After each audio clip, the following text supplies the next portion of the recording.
I'm here with Jim Keeshan. The film is called Day of the Dead, and there's actually a much better pronunciation in Spanish if delivered from the actual filmmaker, so please. El Día de los Muertos. A girl from Georgia would not have a prayer of getting that correct, so thank you. A couple times practice, you'll be fine.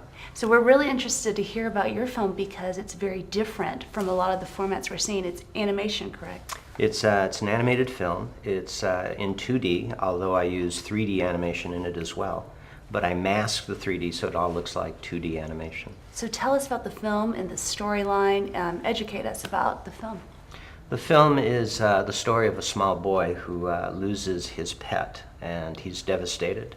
And he goes trick-or-treating with some friends who are Latinos, and they go to their grandmother's house. And grandmother is now celebrating the Mexican tradition called El Día de los Muertos, which happens right after Halloween.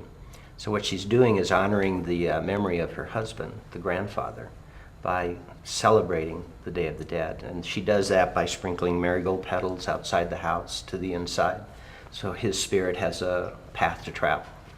Inside the house, there's a table. It's called an ofrenda, and on the table they place everything that the dead person enjoyed in life, whether it was toys or clothing, even their favorite smokes or their favorite drinks. That's all put on the table, and the spirit is invited to come in, and for 3 days they celebrate the memories of people who have passed on.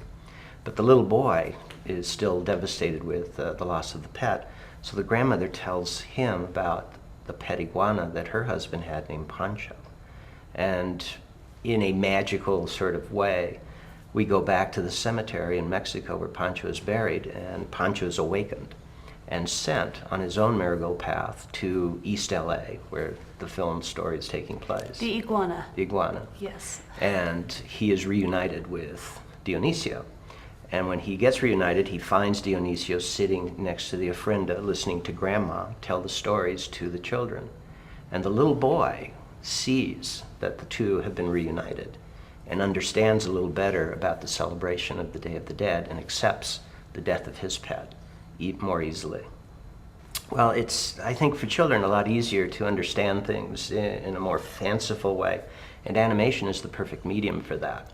Live action is almost a little too real, but animation kind of steps you back a little bit, and children are more easily entertained and sort of fascinated by the drawings and by the caricatures of life that you can do in animation. So I was able to use that facility of animation to bring in a very sort of morose topic like death. Sure. And introduce it to children.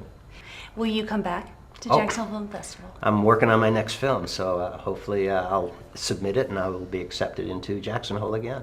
And can you give us a little sneak peek what you're working on, Jim? Actually, I'm working on 2 films. I'm working on one called Surfer Joe, which is based on the old Safaris song called Surfer Joe from the 60s.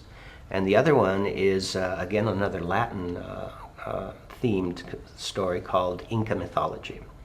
And it's a recreation myth by the Incas. Both animation. Uh-huh. Fabulous. Well, thank you very much. Thank you, Deb. Jim Keeshan. Jim Keeshan, Day of the Dead. I have a hard time saying that myself. Make me feel better.